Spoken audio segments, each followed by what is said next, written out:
نماز میں ہنسی نکلنے سے نماز ٹوٹ جاتی ہے یا نہیں؟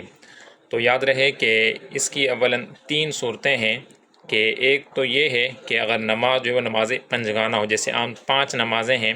اور رکوع سجود والی نماز، تو نماز رکوع سجود والی ہو اور بالغ شخص نے اگر نماز کے اندر ہنسا، تو اب اس کی 3 صورتیں ہیں۔ پہلی صورت یہ ہے کہ اگر اتنی ہنسا کہ آواز بالکل بھی نہیں نکلی، یعنی ہونٹ کھلکھلائے اور دانت ظاہر ہوئے، آواز بالکل بھی نہیں نکلی، تو اسے مسکرانا کہتے ہیں، تو اس سے وضو بھی نہیں ٹوٹے گا اور نماز بھی نہیں ٹوٹے گی۔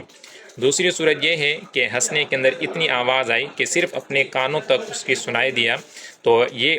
ہنسنا ہے اور اس صورت میں نماز ٹوٹ جاتی ہے، وضو برقرار رہتا ہے، لہذا دوبارہ نماز پڑھنی ہوگی۔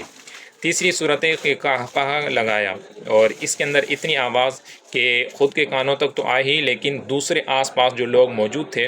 ان تک بھی آواز پہنچی، تو قہقہہ لگانے کی صورت میں وضو بھی ٹوٹ جائے گا اور نماز بھی ٹوٹ جائے گی۔ لہٰذا ایسی صورت میں اگر کسی شخص نے چاہے جان بوجھ کر یا بغیر یعنی بھولے سے بھی اگر یہ معاملہ ہو گیا تو وضو بھی ٹوٹ جائے گا اور نماز بھی ٹوٹ جائے گی، لہٰذا دوبارہ وضو کر کے نماز کو ادا کرنا ہوگا۔ دوسرا سوال ہے کہ پھپھا سے عورت کے لیے پردے کا شرعی حکم کیا ہے؟ تو یاد رہے کہ پھپھا یہ بھی عورت کے لیے نامحرم ہے، جو اس لیے کہ اس سے عارضی طور پر نکاح حرام ہوتا ہے کہ جب تک پھپھی نکاح میں موجود ہے، تو جیسے ہی یعنی پھپھی کا انتقال ہو جائے یا اس سے طلاق ہو جائے اور پھر اس کی عدت کے بعد اس کی بھتیجی سے نکاح یہ بالکل جائز ہوتا ہے، لہٰذا پھپھا بھی عورت کے حق میں نامحرم ہے،